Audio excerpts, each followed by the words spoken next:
Welcome to Martha Runs the World, a podcast with a new take on running, fitness, and all things health-oriented.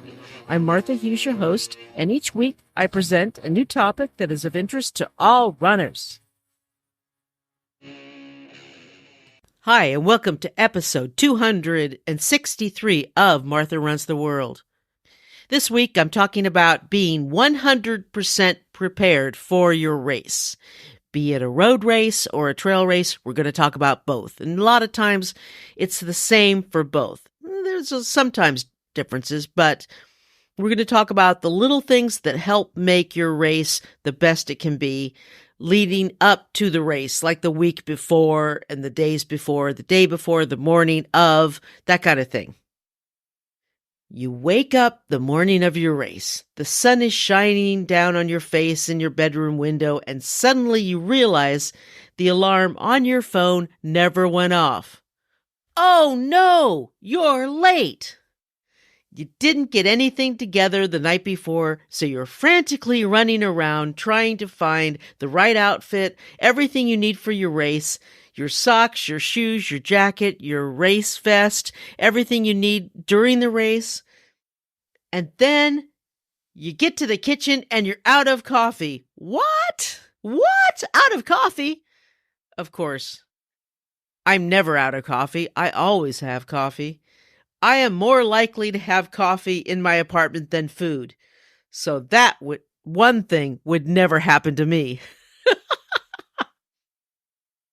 If it's an hour's drive to the race and you try to do the math in your head, if you have time to stop at the Starbucks, get coffee, and get to the race, park, check in, use the porta potty, and get to the starting line, you got to plan all this stuff out.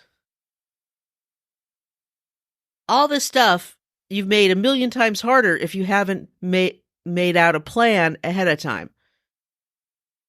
And my apologies to those who like to plan ahead. I'm a planner. I always plan things out ahead. So if you're one of those, just sit back and listen and say, yep, I do that.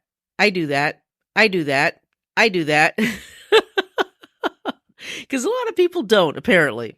I've been asked to do this episode by a faithful listener.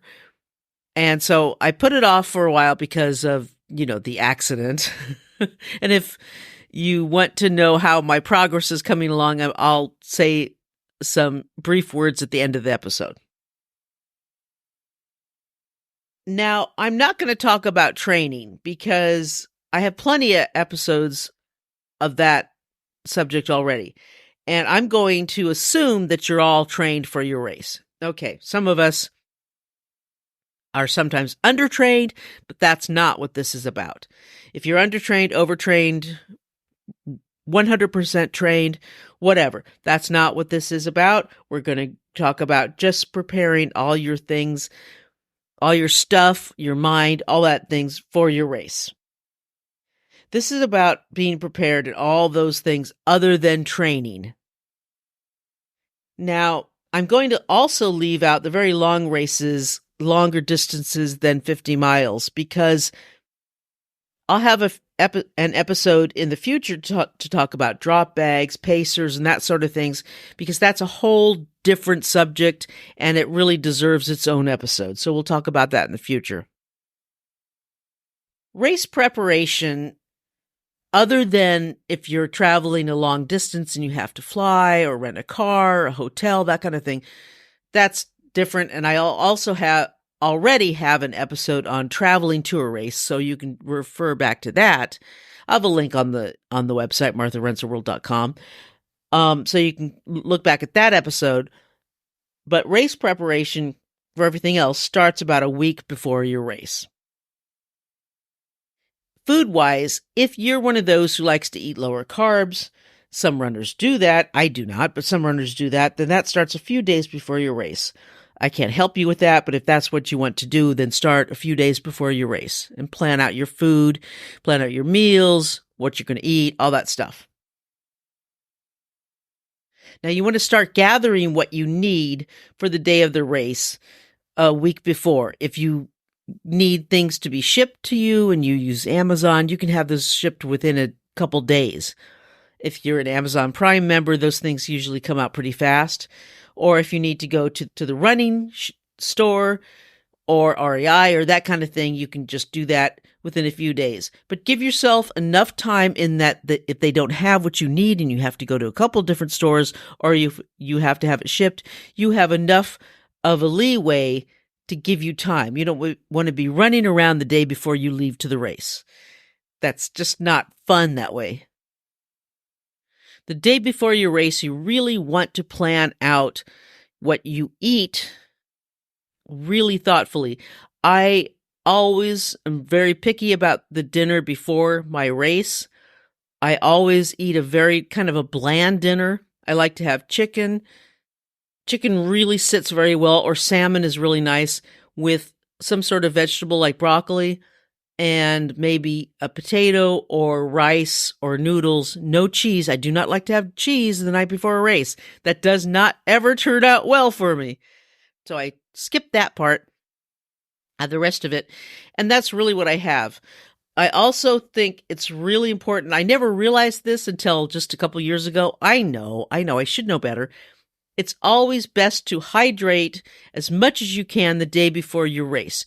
Don't wait till the morning of your race to hydrate.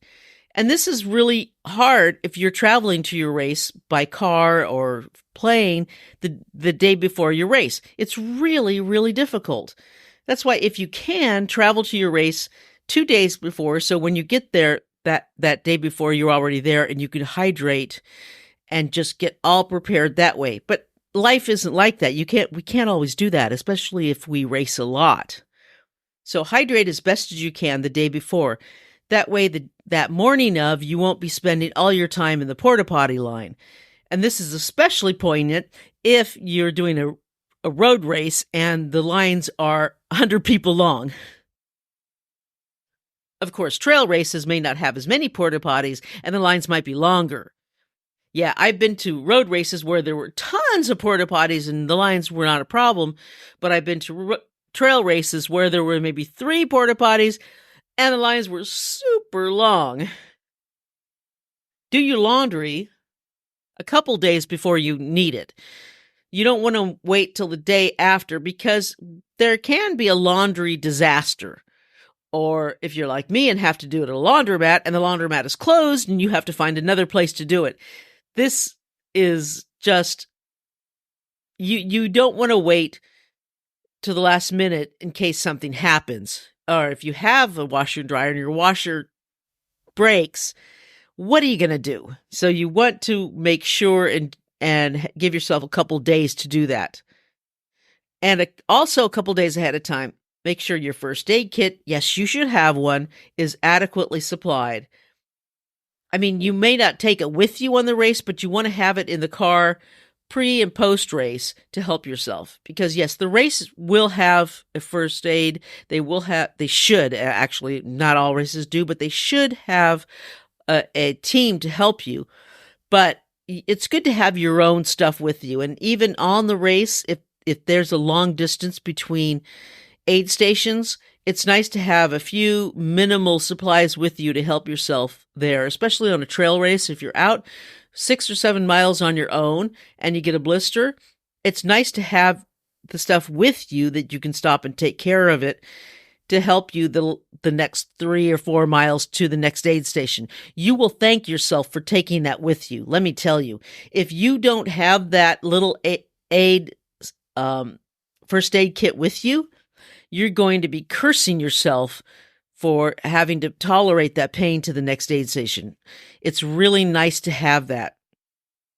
It helped me out having it with a race where there was like 8 miles between aid stations, and I did get a blister, and yeah, it was very nice to have.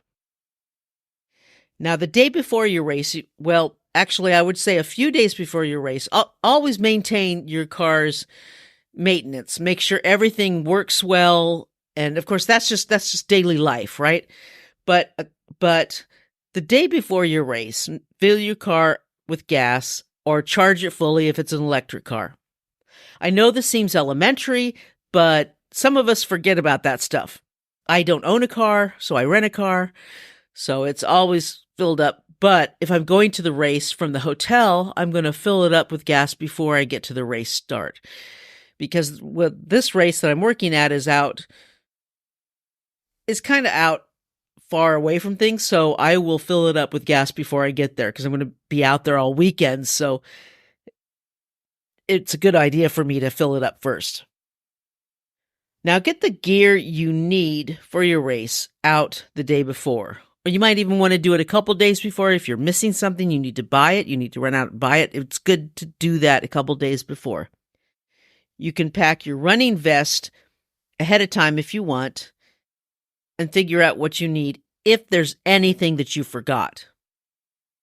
It's always good to lay out everything and figure it out. You see those pictures of the night before, the flat runner picture.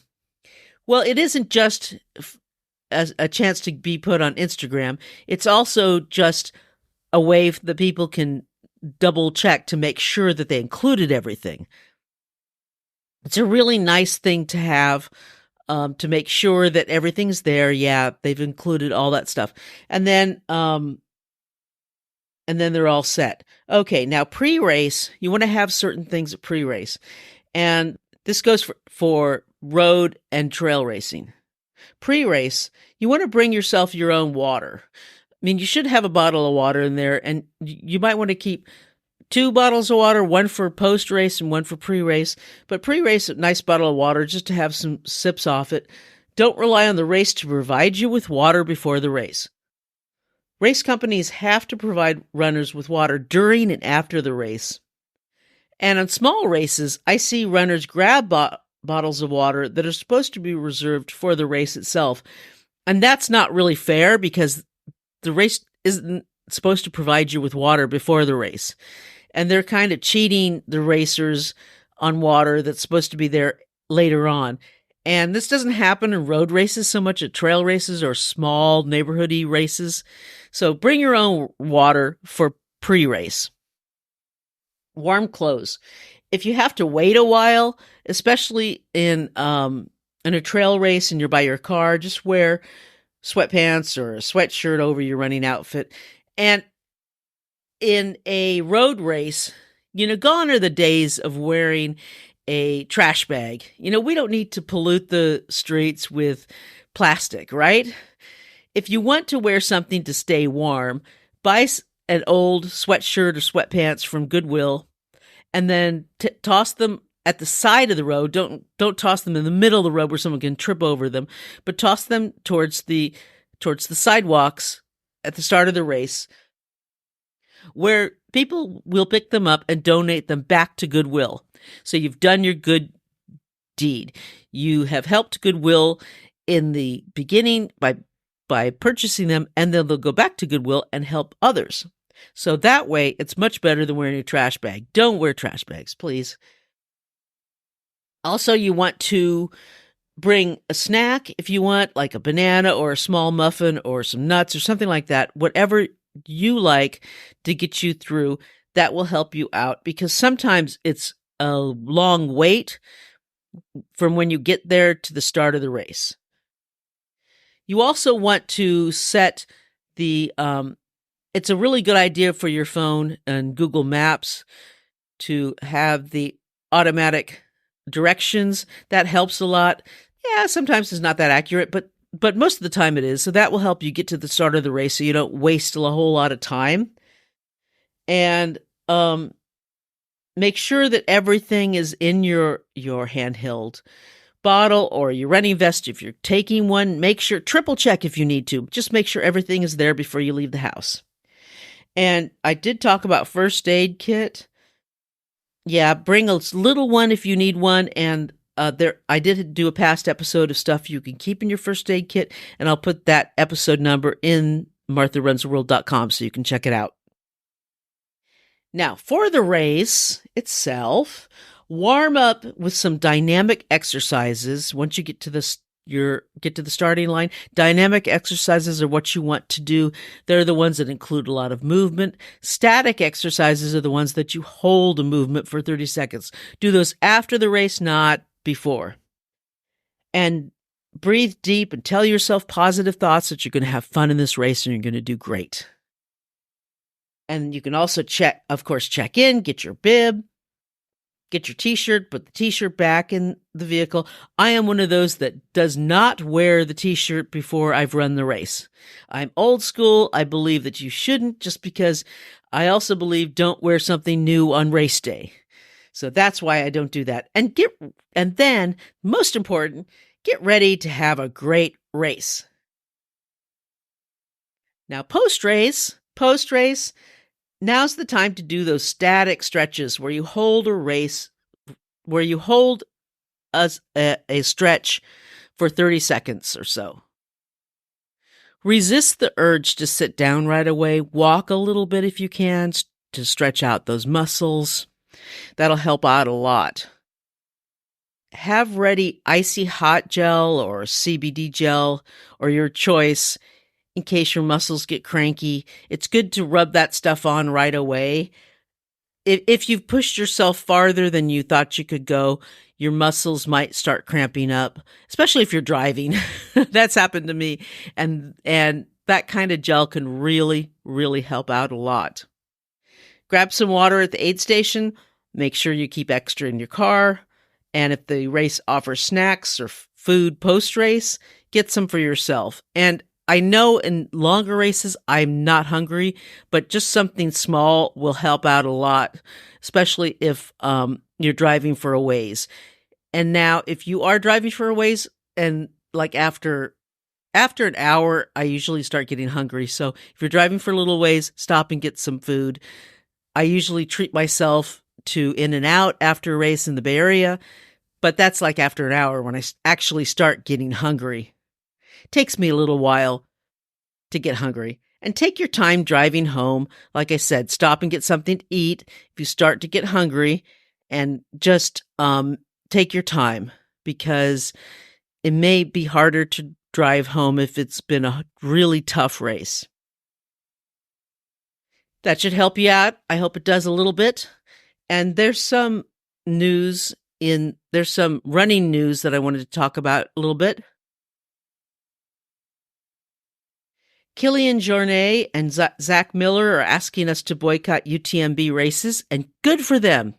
They have a message out, and I'll put a link to that message, and I am just applauding them. Kilian is one of my favorite runners, and Zach is awesome, and I just hope that this message hits home to many people, because if they're saying to boycott UTMB, and they both won UTMB in the past, this means a lot, in that UTMB is killing local races. So if they're telling runners to boycott, then yeah, I think this message is going to hit home, and I think UTMB is going to hit a big backlash. At least I hope so, because we really need to support the local race companies. UTMB doesn't need any more money. Sorry. We need to support local races.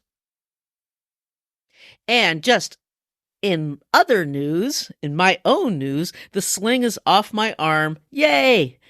And I am slowly stretching it out. I had my visit with the ortho doctor, and he's given me some stretches, so I'm working on those. And I got a couple really nice walks this weekend, 3 miles each. One, I hit some hills, and my endurance is off. It's so off. No exercise will do that to you.